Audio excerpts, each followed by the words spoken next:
सगे भाई ने ताने मारकर घर से निकाला कि बेटी बोझ है, लेकिन गरुड़ पुराण के जिस गुप्त रहस्य को सबने अनदेखा किया, उसी ने एक रातों रात कंगाल हुए परिवार का भाग्य कैसे बदल दिया। नमस्कार दोस्तों, मैं हूं विवेक वर्मा और वर्मा स्टोरीज के इस नए और भावपूर्ण अध्याय में आपका हृदय से स्वागत है। दोस्तों, हमारे समाज में एक बहुत ही पुरानी और कड़ी डीडीएवी सच्चाई है। जब घर में पुत्र का जन्म होता है तो लोग खुशी से झूम उठते हैं, मिठाइयाँ बांटते हैं और पूरे मोहल्ले में जश्न मनाया जाता है। लेकिन आज भी कई ऐसे परिवार हैं जहां कन्या के जन्म पर एक अजीब सा सन्नाटा पसर जाता है। लोगों के चेहरों पर वो खुशी नहीं होती, बल्कि उनके माथे पर भविष्य की चिंताओं की लकीरें खींच जाती हैं। उन्हें लगता है कि बेटी तो एक पराया धन है, एक बोझ है जिसे एक दिन विदा करना ही है। लेकिन क्या आप जानते हैं कि हमारे सबसे पवित्र ग्रंथों में से एक गरुड़ पुराण में पुत्री के जन्म को लेकर क्या रहस्य बताया गया है? गरुड़ पुराण के अनुसार बेटियां हर किसी के घर जन्म नहीं लेती। आज की यह कहानी कोई साधारण कथा नहीं है।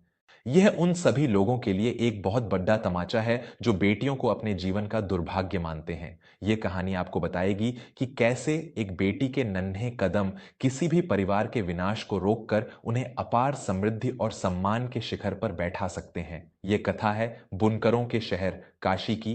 काशी के घाटों और तंग गलियों में रेशम के धागों से जो जादू बुना जाता है, उसकी चमक पूरी दुनिया में मशहूर है। इसी शहर में एक अत्यंत कुशल लेकिन बहुत ही गरीब बुनकर रहता था, माधव। माधव के हाथों में साक्षात मां सरस्वती का वास था। वह बनारसी सादियों पर ऐसी नक्काशी और डिजाइन उकेरता था कि देखने वाले की आंखें खुली की खुली रह जाएं। लेकिन माधव की इस कला का सारा मुनाफा उसका बद्धा भाई दीनानाथ हडप लेता था। दीनानाथ बहुत ही लालची, घमंडी और कठोर स्वभाव का व्यक्ति था। पुश्तैनी हथकरघा, लूम और व्यापार पर दीनानाथ का ही कब्जा था। माधव दिन रात उस अंधेरे कारखाने में पसीना बहाता और दीनानाथ उसे केवल 2 वक्त की सूखी रोटी के लायक पैसे देता।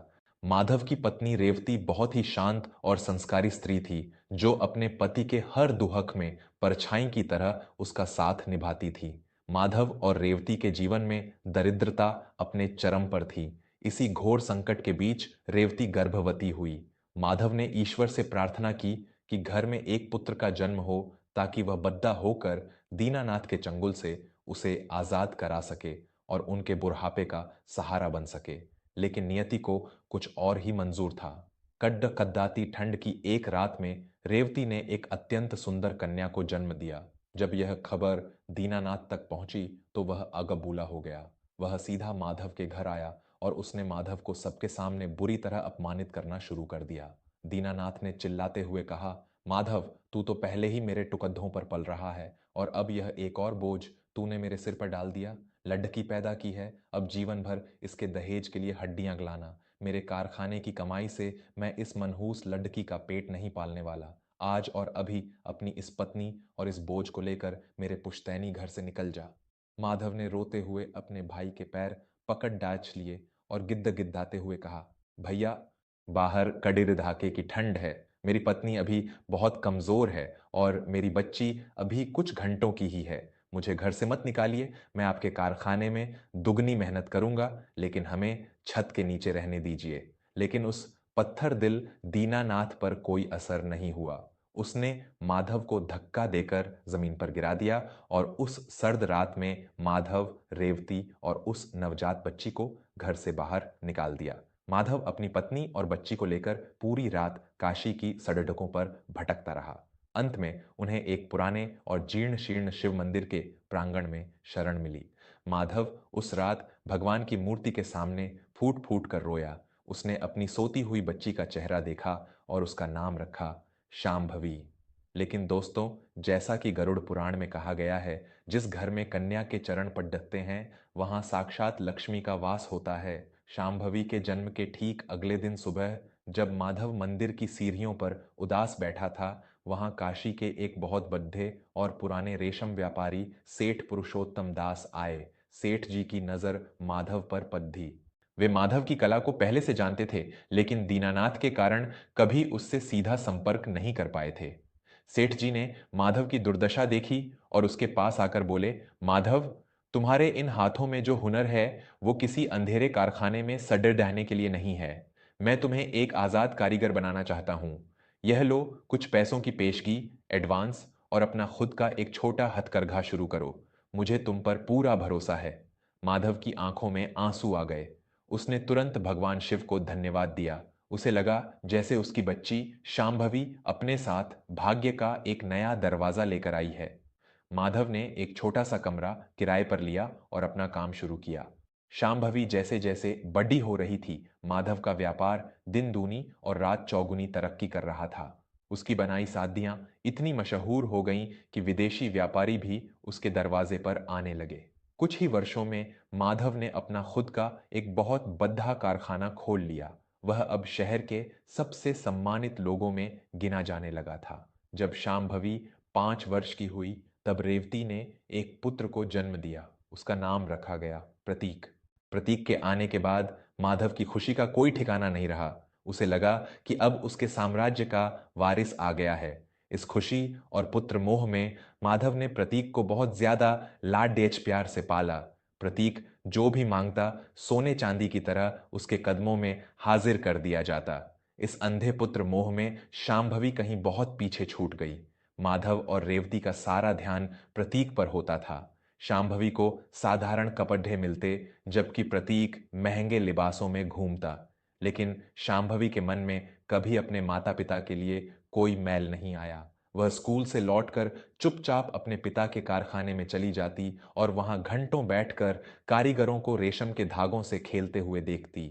उसे सादियों पर रंग चढ़ाना, प्राचीन डिजाइन समझना और सूत काटने में बहुत आनंद आता था। समय बीतता गया। प्रतीक जब बड्ढा हुआ तो अत्यधिक लाड प्यार ने उसे पूरी तरह से बिगाड़ दिया था। उसे व्यापार में कोई रुचि नहीं थी। उसे केवल अपने दोस्तों के साथ शराब पीना, जुआ खेलना और पिता के पैसे उड़ाना पसंद था। माधव हमेशा यह कहकर उसे बचा लेता कि लट डटका है, अभी उम्र कच्ची है, कुछ समय बाद सब सीख जाएगा। लेकिन यह पुत्र मोह माधव को बहुत भारी पड़ेडियचने वाला था। उधर माधव का बड़ा भाई दीनानाथ, जिसका व्यापार अब पूरी तरह से ठप हो चुका था, वह माधव की इस तरक्की से अंदर ही अंदर जल रहा था। दीनानाथ ने अपने बेटे आलोक के साथ मिलकर एक बहुत ही घिनौनी साजिश रची। आलोक ने बड्डी ही चालाकी से प्रतीक से दोस्ती कर ली। आलोक ने प्रतीक को शहर के सबसे बड्ढे जुए के अड्डे पर ले जाना शुरू कर दिया। प्रतीक को जुए की ऐसी लत लगी कि वह माधव की तिजोरी से पैसे चुराने लगा। एक रात आलोक ने प्रतीक को एक बहुत बड्ढे दांव में फंसा दिया। प्रतीक वो दांव हार गया और उस पर जुआरियों का क्रोधों रुपये का कर्ज चढ़ा गया। कर्ज चुकाने और अपनी जान बचाने के डर से प्रतीक ने अपने ही पिता के कारखाने और उस भव्य घर के असली कागजात चुराए और उन्हें शहर के एक क्रूर साहूकार के पास गिरवी रखकर रातों रात शहर से भाग गया। अगली सुबह जब साहूकार के गुंडे माधव के दरवाजे पर ताला लगाने पहुंचे, तो माधव के पैरों तले जमीन खिसक गई। जिस बेटे को उसने अपने बुढ़ापे का सहारा माना था, जिस बेटे के लिए उसने अपनी बेटी तक की अनदेखी की थी, वही बेटा उसे बीच मंझधार में सडर डेक पर छोड़ डेच कर भाग गया था। यह आघात माधव सह नहीं पाया। उसे दिल का भयंकर दौरा पड्डदा और उसके शरीर का आधा हिस्सा लकवाग्रस्त पैरालाइज्ड हो गया। माधव बिस्तर पर पड़ी डी डीएच गया। उसका सारा साम्राज्य, उसकी इज्जत, सब कुछ एक ही झटके में खाक हो गया था। रेवती दिन रात रोती रहती। अब उस घर में चारों तरफ केवल अंधकार था। साहूकार ने चेतावनी दे दी थी कि अगर 1 महीने के भीतर कर्ज के 2 करोड़ रुपए नहीं चुकाए गए तो वे माधव को सपरिवार सड्डादयचक पर फेंक देंगे। इस घोर विपत्ति के समय जब दीनानाथ और बाकी रिश्तेदार माधव का तमाशा देख रहे थे, तब वो सामने आई जिसे जीवन भर केवल तिरस्कार मिला था। शांभवी। शांभवी जो अब 22 वर्ष की हो चुकी थी, उसने अपनी आंखों से आंसू पोंछे। उसने अपनी रोती हुई मां को संभाला और अपने पिता के सिरहाने बैठकर बोली, पिताजी, आप अपने आंसू पोंछ लीजिए। जब तक आपकी बेटी के शरीर में प्राण है, इस घर की चौखट पर कोई आंच नहीं आ सकती। आपके इस साम्राज्य की नींव आपने अपनी मेहनत से रखी थी और इसे मैं वापस लेकर आऊंगी। माधव बस अपनी बेबस और नम आंखों से अपनी बेटी को देखता रहा। उसे अपने की पर बहुत गहरा पश्चाताप हो रहा था। अगले दिन शांभवी शहर के उस क्रूर साहूकार के पास गई। उसने साहूकार की आंखों में आंखें डालकर कहा, मुझे केवल 30 दिन का समय दीजिए। अगर 30 दिन के भीतर मैंने आपका सारा कर्ज ब्याज सहित नहीं चुकाया तो आप मुझे और मेरे परिवार को जहां चाहें फेंक दीजिएगा। साहूकार उस लड़ डेचकी के आत्मविश्वास को देखकर हैरान रह गया और उसने 30 दिन का समय दे दिया। शांभवी जानती थी कि इतना पैसा कोई साधारण कपड़धा बेच कर नहीं आ सकता। उसने एक ऐसा फैसला लिया जिसने काशी के बड्ढे बड्ढे कारीगरों की नींद उड़ा दी। शांभवी ने नीलकंठ डिजाइन की साधी बनाने का निश्चय किया। यह एक ऐसा प्राचीन और विलुप्त हो चुका डिजाइन था जिसे बनाने में महीनों लगते थे और इसे केवल सबसे सिद्ध कारीगर ही बना सकते थे। शांभवी ने कारखाने के एक पुराने बंद पडढ़े हथकरघे को साफ किया। उसने दिन रात एक कर दिया। वह सुबह सूरज उगने से पहले काम शुरू करती और देर रात तक काम करती रहती।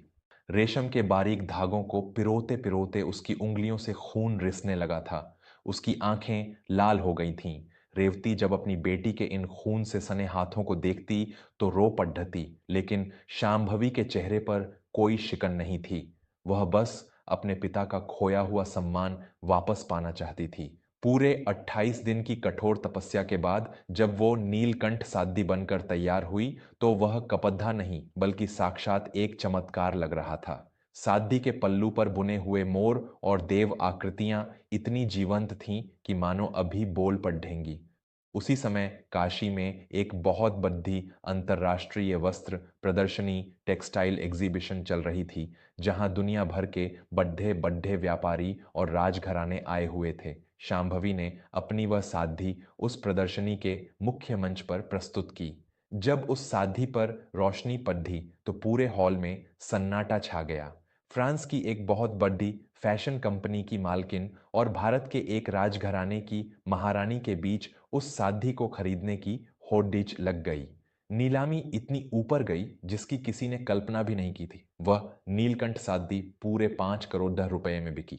शांभवी को उस वर्ष की सर्वश्रेष्ठ कारीगर का राष्ट्रीय सम्मान भी दिया गया।